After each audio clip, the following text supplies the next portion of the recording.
Guys good morning welcome to my new vlog. તો આજે નહીં બંધ થઈ ગઈ છું હું રેડી. તો હવે થોડીક જ વારમાં સતુને લેવા જાઉં છું અને બાવો છે કળાદર ઊભા છે અને એક રાકેશ કરીને છે એ રીંટોડા છે અને અમે બધા જ જવાના છીએ આજે શામળાજી. તો બહુ મજા આવવાના છે અને બન્યા રહેજો, આજનો બ્લોગ બહુ મજા આવશે. ચલો ત્યારે સતુને લેવા જઈએ. હવે સ્કૂટી ફટાફટ સ્ટાર્ટ કરી દઈએ અને જઈએ સતુને લેવા. તો ફાઇનલી આપણે બાવો મળી ગયા છે અને સતુને ત્યાંથી મેં ડ્રોપ કરી લીધો. તો અહીંયા પાદરા બાવો ઊભા હતા તો એમનું થોડુંક કામ હતું, બીજ ભરવાની હતી તો એમને બીજ ભરી લીધી અને શોર્ટ ટાઈમમાં હવે આપણે નીકળીએ છીએ શામળાજી જવા માટે. તો બન્યા રહો ત્યારે વિડીયોમાં. મને તો લાગી ગઈ હતી તરસ, તો મેં ફટાફટ પાણી પી લીધું કેમ કે રસ્તાના સાઈડમાં ચાલુ હતું ખેતરમાં પાણી. તો મસ્ત રીતે પાણી પી અને પછી અમે નીકળી ગયા પિલોડા જવા માટે. તો બન્યા રહ્યો વિડીયોમાં. તો અમે બધા રિલાયન્સ પેટ્રોલ પંપે આવી ગયા છીએ અને પેટ્રોલ પુરાઈ દીધું. અહીંયાથી જઈએ છીએ હવે શામળાજી અને એક ફ્રેન્ડ આવે છે આપણે રાકેશ કરીને, એના માટે વેઇટ કરીએ છીએ. તો એ આવી જાય એના પછી જઈએ શામળાજી. તો બન્યા રહો તમે વિડીયોમાં. આપણે રાકેશભાઈ આવી ગયા છે, તમે જોઈ શકો છો. મળી ગયા છે.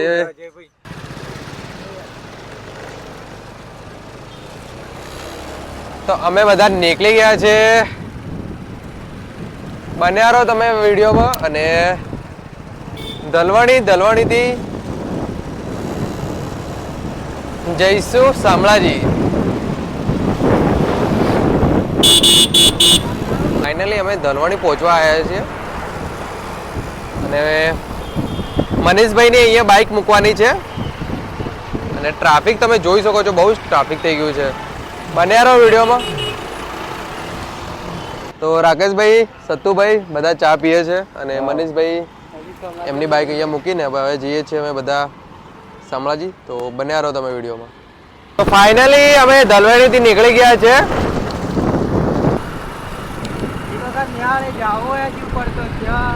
તો ફાઇનલી અમે આશ્રમ આવી ગયા છે શામળાજી, તમે જોઈ શકો છો. અને રાકેશભાઈ અને મનીષભાઈ એ લોકો આગળ ગયા છે અને અમે જઈએ છીએ હું ને સત્તુ બંને પાછળ, તમે જોઈ શકો છો. આ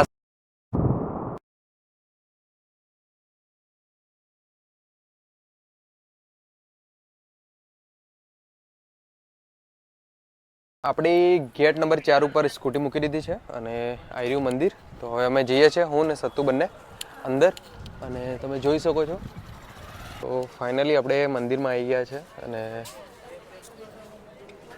રાકેશ ને મનીષભાઈ એ મેસો ડેમ જોવા જતા રહ્યા છે તો એમને પાછા બોલાયા છે ફોન કરીને અને અમે આવી ગયા છીએ મંદિરમાં.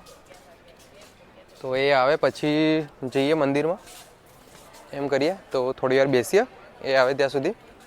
સત્તુ ક્યાં બેસીએ? અહીંયા બેસીએ ક્યાંક? હા ના, ત્યાં બેસીએ મંદિરના પેલી બાજુ. ફાઇનલી ત્યાં મેસો ડેમ પહોંચી ગયા હતા. અમને પૂછ્યા વગર ગયા હતા, ડાયરેક્ટ મેસો ડેમ પહોંચી ગયા હતા અને આવી ગયા છે. તો હવે દર્શન કરી લઈએ અને પછી જઈએ. દર્શન કરી લઈએ. ચાલો હવે મંદિરે. હા, તો દર્શન કરી અને પછી જઈએ. મંદિરની આકૃતિ તમે જોઈ શકો છો કે કલાકારી કેટલી જોરદાર હશે, તમે જોઈ શકો છો. અને આ બહુ વર્ષો પુરાની છે અને બહુ સારું છે. અહીંયા આ જોઈ શકો છો તમે. બહુ એટલે બહુ એમ મહારાજને ગાડી ચલાવી તો ચલાવી નાખી. તો સતુભાઈ તમારે ચલાવી છે ગાડી? અરે લાયસન્સ ના હોય તો કઈ વાંધો નહીં. હા, ચલાવી નાખો. જો અમાર મહારાજ ચલાવે છે. જો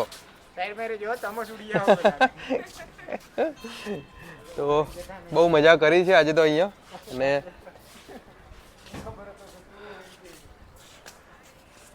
ફરીએ છીએ મંદિરમાં અને કપાટ ખુલી ગયો છે અને દિવ્યાંગો અને સિનિયર સિટીઝન જે ચડી નહીં શકતા એમના માટે લિફ્ટ પણ છે અહીંયા, તમે જોઈ શકો છો. અને બહુ સારું છે મંદિરનું. અત્યારે અમે જઈએ છીએ મેસો ડેમ જોવા માટે અને આ રસ્તો છે મેસો ડેમ બાજુ જાય છે. અને તો ફાઇનલી આપણે પહોંચવાના છીએ હવે શોર્ટ ટાઈમમાં મેસો ડેમ અને હું અને સત્તુ બંને છીએ અને કંઈક છે. તો ફાઇનલી પહોંચી ગયા છે અમે મેસોડ ડેમ. તમે જોઈ શકો છો બહુ મસ્ત મજાનો વ્યૂ છે. અહીંયા તો પાણી જ પાણી છે. મહારાજ પાણી જ પાણી છે ને અહીંયા તો રાકેશભાઈ? મહારાજે તો પેલો જ ખબર હતો કઈ. હા મહારાજે પેલો જ ખબર હતો. ના ના મહારાજે તો આજે જોયો હશે. જો તો અહીંયા બહુ મસ્ત મજાનો ડેમ છે અને સત્તુ, રાકેશ અને પેલો મહારાજ એમને ગાર્ડ કાઢે છે આ બાજુ. તો અહીંયા અલાવ નથી આ ગેટની અંદર અને અમે ગેટના અંદર છીએ અને તમે અવશ્ય એકવાર આવો. બહુ મસ્ત મજાનું અહીંયા વ્યૂ છે અને આ અહીંયા અસ્થિ વિસર્જનનું છે. જે શામળાજી અસ્થિ વિસર્જન કરે છે ને એ કુંડ છે. આવું કંઈક છે અહીંયા. પેલું આ કુંડ છે ત્યાં અસ્થિ વિસર્જનના હોય ત્યારે પૂરું ઢાંકી દે છે. અહીંયા કંઈક એવું કંઈક છે. તો બન્યા રહો તમે. હવે જઈએ છીએ પંકાઓ સેટ. ક્યાંથી આવે છે? મોડાસાથી આવ્યા છે. ધનસુરા મોડાસાથી આપણે અહીંયા મેસવા ડેમ ઉપર. તો તમે જોઈ શકો છો બહુ દૂર દૂરથી આવે છે અહીંયા ફોટો ક્લિક કરવા, વિડીયો બનાવવા. અને રાકેશભાઈ તો સ્ટાઇલ મારે છે અજય દેવગનની, પણ કાજલ ક્યાં છે શું ખબર? કાજલ તો પીછે ભાગી ગઈ. શું કેવું? એ તો બહુ નિરાશ છે, પણ કંઈક કરશો કોશિશ. અજય દેવગન જોડેથી પાછી લઈ આવશું, ટેન્શન ના લો. હા બાવજી છે ને એમના જોડેથી, બાવજી જોડે. તો બહુ મસ્ત મજાનો અહીંયા વ્યૂ છે ને બહુ મસ્ત રહ્યો આજનો બ્લોગ. અને હવે અહીંયાથી જઈશું તો હવે જઈએ છીએ સામળવન. હું રાકેશ ને સત્તુ બધા. તો સામળિયા વાનમાં આવતા પહેલાં તમારે અહીંયા એન્ટ્રી કરવી પડશે અને જે એટલા સભ્ય આવે છે એટલા અહીંયા લખી દેવાનું અને સાઇન કરી દેવાનું. અને આ ભાઈ છે અહીંયા. તો બહુ મસ્ત મજાનો અહીંયા ગાર્ડન છે. તો હવે જઈએ છીએ અંદર અને મસ્ત આ તમે જોઈ શકો છો કૃષ્ણ ભગવાન અને અર્જુનની જે કે પેલા આપણે મહાભારતનું હતું. તો અહીંયા નાના છોકરાને ચિલ્ડ્રન બધું મસ્ત મજાનું છે રમવાવાળું. અને ત્યાં એક્સરસાઇઝ કરે છે આપણે આ મહારાજ અને રાકેશભાઈ વિડીયો ઉતારે છે. તમે જોઈ શકો છો. તો બહુ મસ્તી કરે છે. મજા આવી ગયા છે આજ તો બધાને.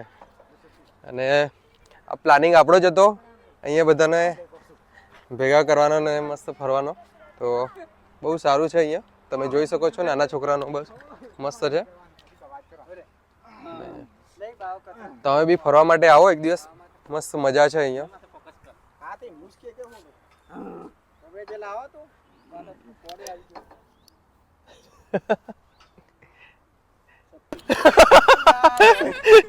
નોડીને લઈને અને રાખું ભાઈ બહુ ટેન્શનમાં આજે લાગે છે. ખબર નહીં શું ટેન્શનમાં છે. એમનો ફાધરનો કોલ આવી ગયો છે એટલે અહીંયા પસીના એમના છૂટી ગયા છે. પસીના છૂટી ગયા છે. પહેલી તો સા પી લઈશું. અને રાકેશભાઈ નિરાશ ના રહો, પૈણાઈ લાવશું અમે, ટેન્શન ના લો તમે. સ્માઈલ. 2025 નું આવી છે. તો હવે જઈએ છીએ ઘરે. બન્યા રહો ત્યારે.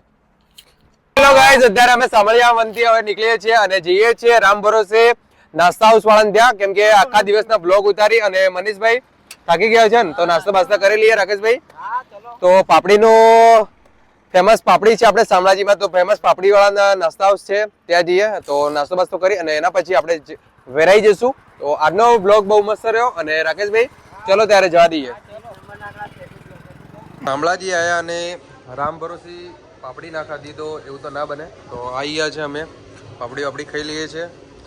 આખા દિવસના થાકી ગયા છે. તો ફાઇનલી હવે આપણે આશ્રમ પહોંચી ગયા છીએ અને હવે જઈએ છીએ ઘરે. અને આ રસ્તો જાય છે અમદાવાદ હિંમતનગર બાયપાસ છે. અને અમે જઈએ છીએ હવે અહીંયા બ્રિજથી નીચે શામળાજીથી નીકળી ગયા છે અને આશ્રમ પહોંચી જવાના છીએ. તો બન્યા રહો ત્યારે વિડીયોમાં. ફાઇનલી હું પહોંચી ગયો છું ઘરે અને આજનો બ્લોગ બહુ મસ્ત રહ્યો. રાકેશભાઈ, મનીષભાઈ અને સત્તુભાઈ એમના જોડે બહુ મોજ કરી અને આજની યાદ તો બહુ સારી છે. તો તમે બ્લોગ જોયો સારું, અને લાઈક કરો, શેર કરો અને કમેન્ટ કરો. અને આજની ટીપ તો બહુ યાદ રહેશે. તો મળીએ એક નવા બ્લોગમાં.